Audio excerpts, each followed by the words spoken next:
Saudações, saudações, saudações, galera. Beleza? Bom, hoje sem internet em casa, então tive que vir gravar no escritório.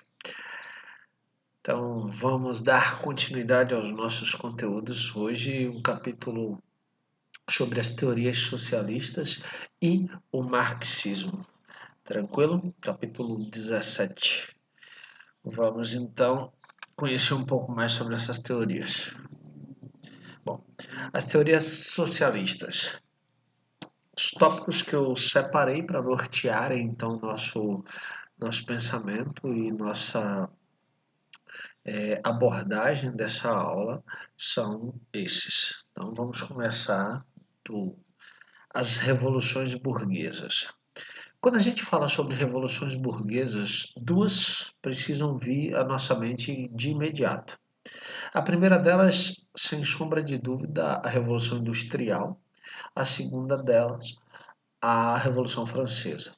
Mas para esse contexto, a Revolução Industrial acaba ocupando um lugar central, um lugar extremamente importante. Óbvio, a Revolução Francesa tem o seu papel e eu vou explicar, mas a Revolução Industrial, ela cria os mecanismos que vão então gerar uma estrutura mais sólida, uma estrutura mais bem posta para o capitalismo.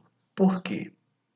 Porque na medida em que as pessoas começam a ser expulsas de suas terras no campo, isso na Inglaterra, um processo histórico que nós conhecemos como cercamentos, onde grandes proprietários de terra expulsavam os pequenos proprietários de terra, essas pessoas, sem terem para onde ir, normalmente se deslocavam para os centros urbanos, naquele contexto, para Londres. E, como não tinham como sobreviver, se submetiam a trabalhos muito, mas muito duros, por salários muito baixos, para tentar sobreviver. E sobreviviam.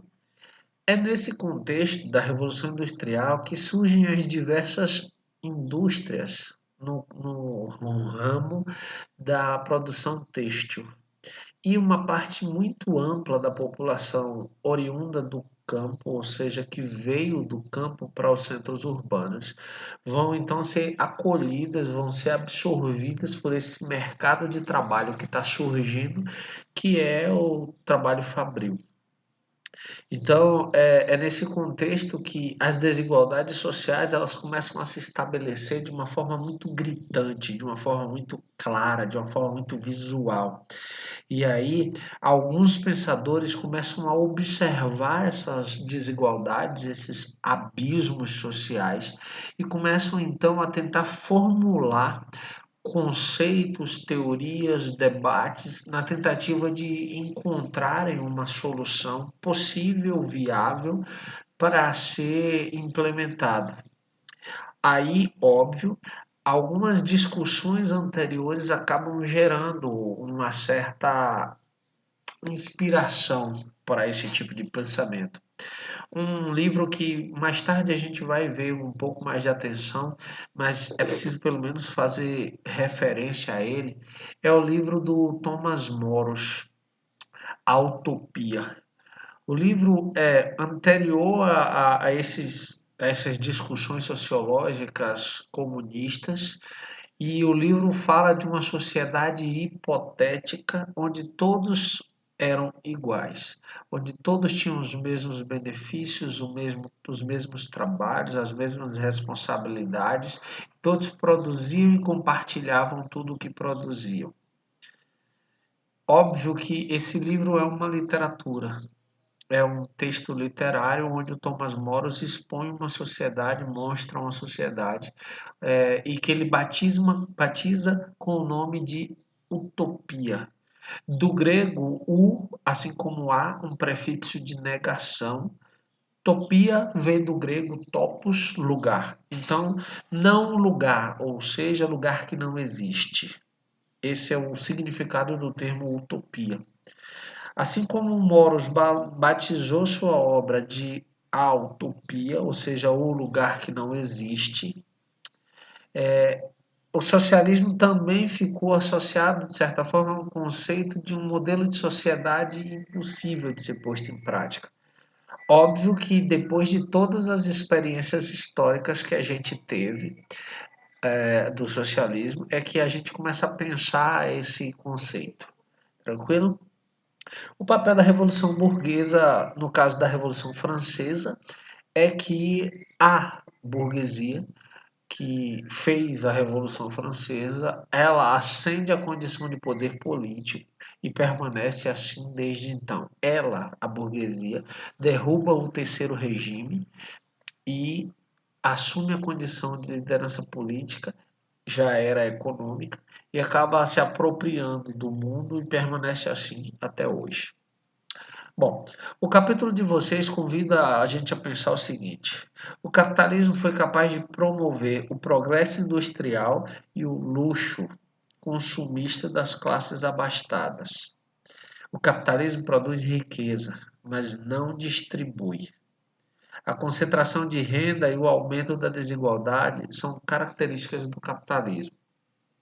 Qual é a grande pedra de toque aqui? Qual é a grande questão? O que é principal para a gente pensar, para a gente refletir nesse aspecto? Primeiro ponto é que o capitalismo é muito eficiente em gerar riquezas. Ele é muito eficiente em fazer isso. Ele só não é eficiente, como apontam os teóricos, em distribuir essa riqueza. Nesse sentido, ele falha miseravelmente. Por quê? Porque ao longo dos anos, o que a gente tem percebido é que o capitalismo privilegiou uma concentração grande de renda na mão de poucas pessoas e deixou o restante da população com renda praticamente insuficiente para a própria sobrevivência. Não à toa, o 1% da população mais rica do mundo hoje ou melhor, concentra a mesma renda que aproximadamente 50% da população mais pobre do mundo. Então, assim, é muita grana, gente, na mão de pouquíssima gente. E aí, óbvio, essa concentração gera um aumento da desigualdade. E aí vem uma pergunta filosófica, uma pergunta para você refletir, e não agora. Eu quero que você reflita sobre isso ao longo de sua vida. Existe meritocracia no Brasil? Aí você deve estar se perguntando, caramba, até o que é meritocracia? Meritocracia é um governo, é uma forma de sociedade baseada no mérito, onde cada um recebe pelo esforço que faz. Bom, no Brasil não existe uma sociedade meritocrática. Por quê? Porque como existe uma diferença social muito grande, você não tem como comparar o mérito de uma pessoa em comparação a outra que não tem a mesma condição de competir que ela. Exemplo, você não pode comparar um aluno da rede pública de ensino no Brasil com um aluno da rede privada de ensino no Brasil. Por quê? Porque a rede privada, ela tem um nível de cobrança muito superior à rede pública. E por mais que esse aluno da rede pública se esforce imensamente, é muito difícil para ele alcançar o mesmo nível de uma escola particular. Óbvio, há exceções, mas a regra geral é que se você vai participar de uma competição, é natural que as pessoas tenham a mesma condição, que a linha de saída, a linha de partida, onde todos começam, precisa ser a mesma. Se não for a mesma, não há a possibilidade de pensarmos meritocracia. Eu vou ver se eu consigo encontrar um vídeo muito interessante sobre meritocracia e vou anexar a aula junto como material para vocês, complementar para vocês entenderem melhor o conceito de meritocracia. Mas, se restar alguma dúvida nesse sentido, é só deixar aqui nos comentários que aí eu aprofundo na próxima live, tirar dúvidas, que provavelmente seja na semana que vem. Vamos adiante. Capitalismo como um modo econômico, modelo econômico, e em contraposição ao capitalismo, então, existe o socialismo, que surge exatamente do inconformismo de alguns pensadores e que acabam formulando uma outra teoria como uma alternativa ao capitalismo. Beleza? Então vamos adiante. Claude Saint-Simon, Charles Fourier, Lewis Blanc, Pierre-Joseph Proudhon e Robert Owen são homens que são os primeiros sujeitos a pensarem a experiência socialista, a pensarem um modelo de sociedade em que as pessoas tivessem condições mais próximas, condições iguais para competirem entre si, e não que um tivesse muito e outro não tivesse nada. Então esses caras eles são chamados de socialistas utópicos. Por que socialistas utópicos? Porque muitas de suas ideias eram tão absurdas, que eram impossíveis de ser realizadas. E outras, mais próximas da realidade, custavam muito caro. E como as pessoas não estavam educadas para fazerem parte desse tipo de ideia, as ideias acabaram não indo para frente. Exemplo de uma ideia desse tipo, a de Robert Owen.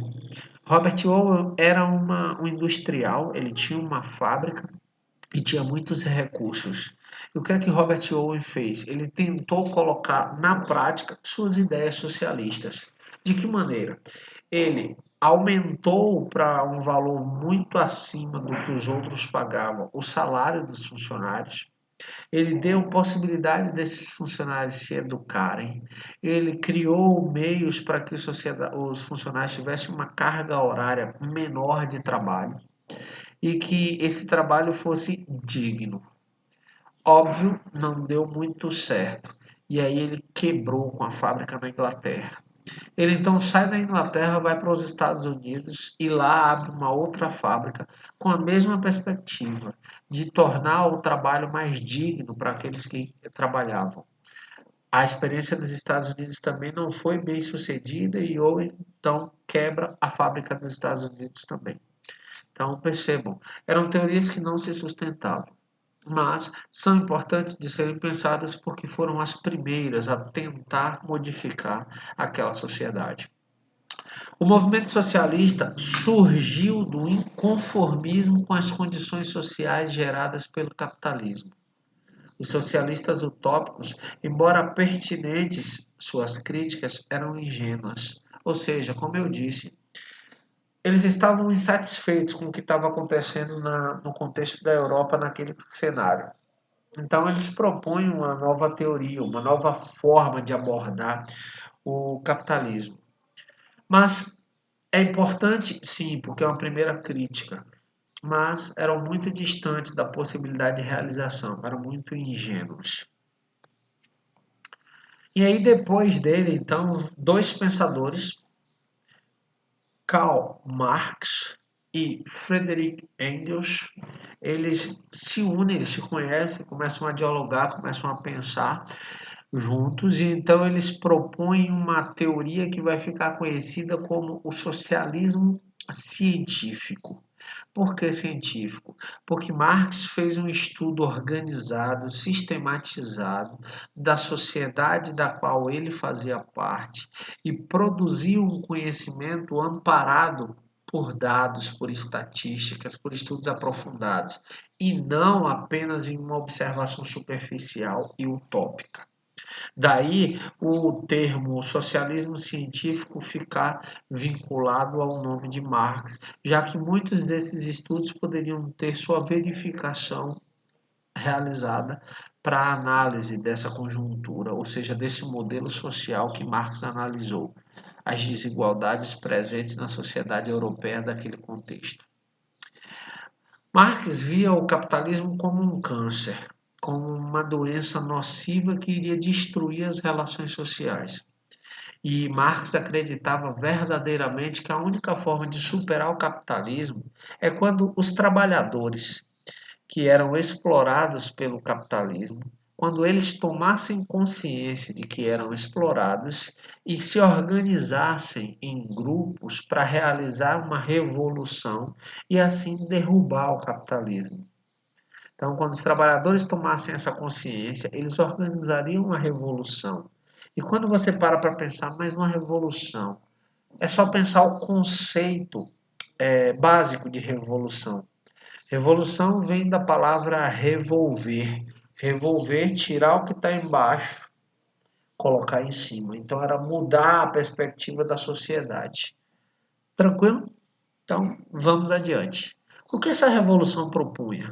Primeiro, propunha a abolição da propriedade privada. A revolução defendia o fim da propriedade privada.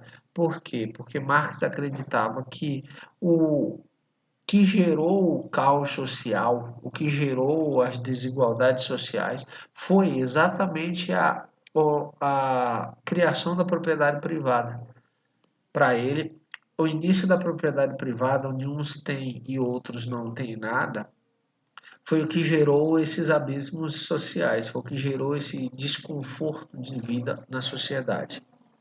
E aí, em um livro de 1848, chamado O Manifesto do Partido Comunista, ele cunhou, ou seja, ele criou uma frase que ficou clássica, que é: proletários do mundo, univos. Ou seja, ele convoca todos os trabalhadores do mundo a se unirem em uma causa revolucionária. Como se daria essa revolução? As pessoas literalmente organizadas pegariam em armas, derrubariam o governo instituído e capitalista e instituiriam o que é chamado de uma ditadura do proletariado. Qual o papel dessa ditadura do proletariado? A responsabilidade dessa ditadura do proletariado seria, então, educar a população para que ela vivesse numa sociedade socialista. Depois da ditadura do proletariado, viria então o chamado Estado proletário, que seria ali um processo fruto da ditadura do proletariado, onde nesse momento a propriedade privada já teria sido abolida, as empresas privadas já teriam sido estatizadas e as pessoas teriam as mesmas condições de vida. O grande problema é que quando a gente olha para a sociedade real, e aqui são teorias, as experiências históricas de revoluções socialistas não deram muito certo em lugar nenhum no mundo. Por quê? Porque, infelizmente, quando houve a instalação da ditadura do proletariado, os homens que assumiram o poder e que tinham a responsabilidade de educar a população em direção a um Estado socialista se corromperam e se tornaram ditadores. Foi assim na União Soviética com Stalin, foi assim na Coreia do Norte, foi assim na China, foi assim em Cuba. A única experiência democrática de socialismo que nós temos foram as eleições chilenas de 1973, quando o socialista Salvador Allende é eleito presidente do Chile. Mas logo em seguida, em 73 mesmo, ele sofre um golpe financiado pelos Estados Unidos e é morto e assume então o comando do Chile, do governo chileno, o ditador Augusto Pinochet, que então instaura uma ditadura militar no Chile. Tranquilo? Então percebem como entre a teoria e a prática existe um abismo às vezes intransponível? Então vamos adiante. O conceito marxista de Estado. Todas as formas de poder são, na verdade, a manifestação de um único poder que é o poder econômico.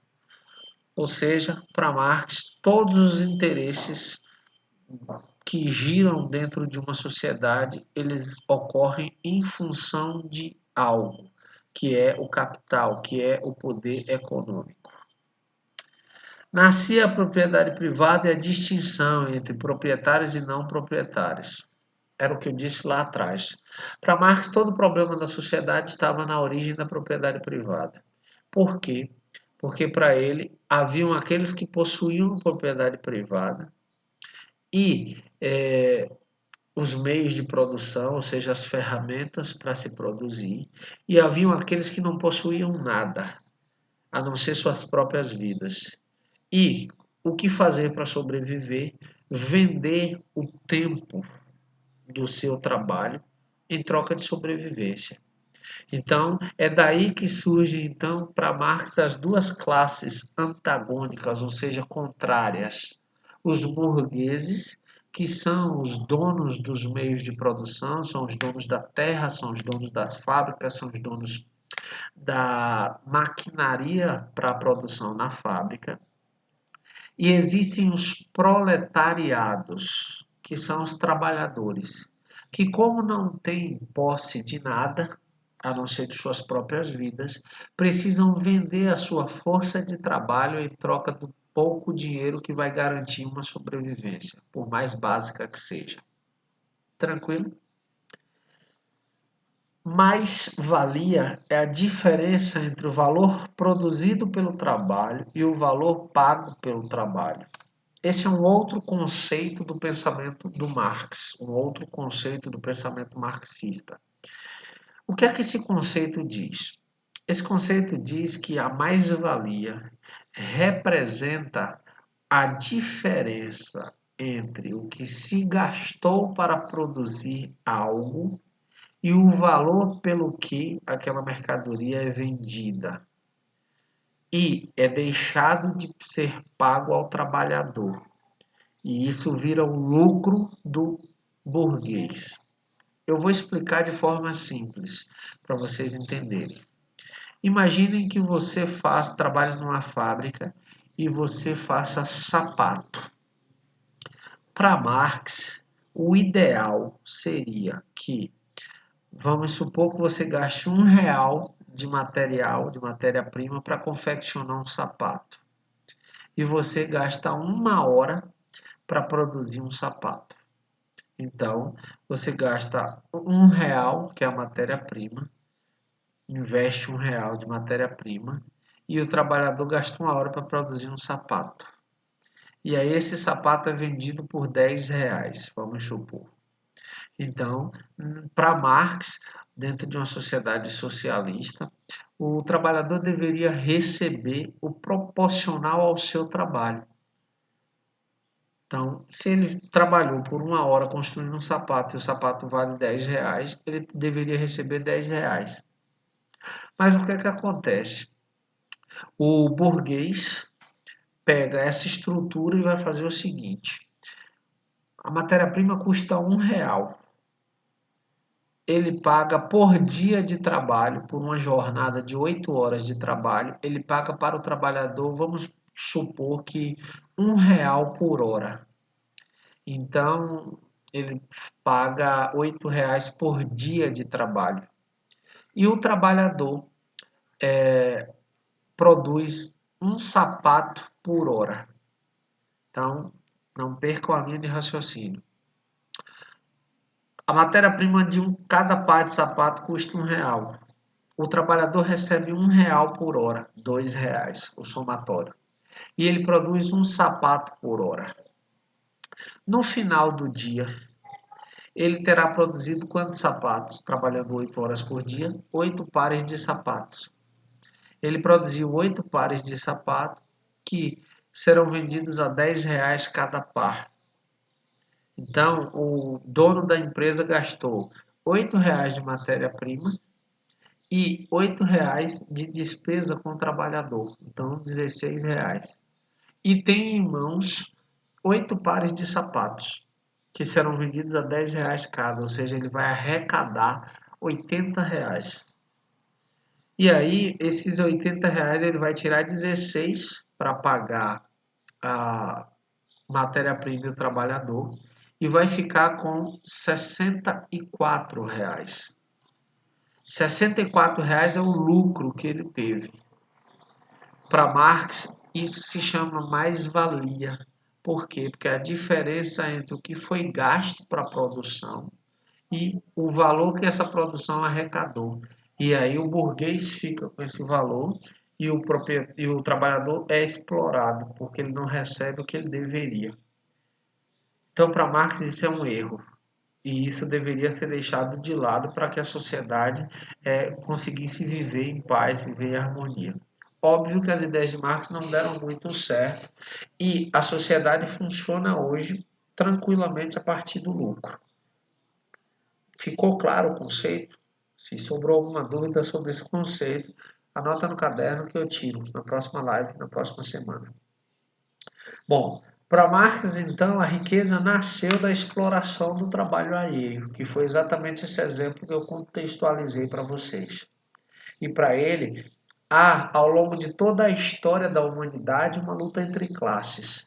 Lá atrás, entre senhores e escravos, no que ele chama de sociedade comunista primitiva. Nas sociedades escravistas, ao conflito entre duas classes, senhores e escravos. Na sociedade medieval, há o conflito entre servos e senhores. Na sociedade capitalista, há o conflito entre burgueses e proletários. Então, para ele, a história da humanidade é a história da luta entre classes. Para ele, a sociedade primitiva, ou seja, o que ele chama de comunismo primitivo, tinha a vantagem de que a terra não tinha dono. A terra estava lá. E todo mundo que quisesse trabalhar ia produzir a partir do trabalho realizado sobre a terra.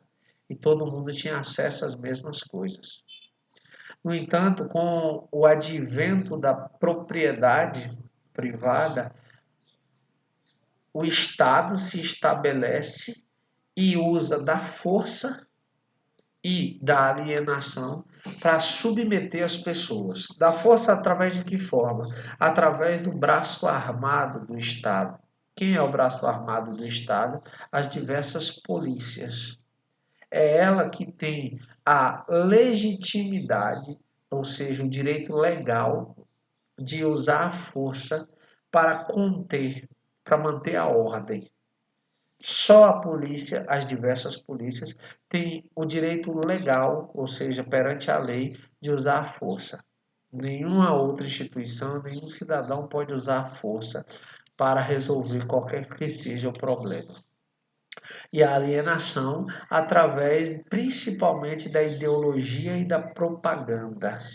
Quando, por exemplo, nos convence a consumir coisa que não necessariamente a gente precisaria consumir. Por que isso ocorre? Porque o capitalismo vive, sobrevive, existe exatamente a partir do consumo. Tranquilo? Então, vamos para o próximo tópico. Como eu estava dizendo antes, a força legítima do Estado. Que força é essa? O braço armado, a violência. E de que forma essa violência ela é utilizada? Ela é utilizada como um instrumento de opressão. Óbvio que essa opressão ela acaba dando à sociedade os meios necessários para que ela exista. Por quê? Imagina o seguinte, existem as leis, mas as leis, em sua grande maioria, ela só é cumprida por quê? Porque existe o poder de coação, existe o poder do uso da violência para que as pessoas não se rebelem contra a lei. Se não houvesse uma punição clara para quem cometesse crime, se não houvesse a manifestação clara da força por parte do Estado para estabelecer a ordem, provavelmente a gente não viveria na sociedade da forma que ela existe. Há, claro, diversos excessos, sim, existem. Esses excessos, em sua maioria esmagadora, são cometidos principalmente contra pobres, contra trabalhadores, sim. Por quê? Porque para Marx, infelizmente, esse Estado está a serviço das classes privilegiadas, ou seja, dos burgueses. Você deve estar se perguntando, até hoje, quem é considerado burguês? Um médico, um advogado, um engenheiro? Não. Um médico é um trabalhador. Ele vende a sua força de trabalho, que é o que? O serviço de colocar em prática a medicina. O advogado é um burguês? Não. Ele vende a sua força de trabalho, que é o conhecimento sobre as leis e os aspectos jurídicos do funcionamento da sociedade. O engenheiro, ele é um burguês? Não. Ele vende o seu conhecimento sobre a construção, sobre a estruturação de casas, de prédios, de estruturas físicas. Quem é o burguês na sociedade contemporânea? O burguês é aquele que vive do trabalho de outros. O grande empresário que detém diversas fábricas, que se ele quiser não trabalhar, ele vai sobreviver do trabalho dos outros, vivendo do lucro produzido pelo trabalho dos outros. O banqueiro que vive dos juros que cobra dos seus clientes. Esse é o burguês dentro do contexto da teoria do pensamento do Marx. Tranquilo? Privilégio de ricos e poderosos. Esses sujeitos que Marx chama de burgueses são extremamente privilegiados. Eu vou usar um exemplo simples só para você ter noção. Se você tem uma moto, uma Pop 100 em casa, você paga, você não, né? Seu pai paga um documento chamado IPVA, Imposto sobre Veículo Automotor. Mas se você tem um helicóptero, você não paga IPVA. Ou seja, quem tem um helicóptero, você tem um helicóptero em casa? Ah, se tem, tá tranquilo. Se não tem, você não pertence a esses ricos e poderosos. Percebe como as taxas de impostos são muito mais altas para nós, seres comuns, simples mortais, do que são para os supermilionários, para os superbilionários?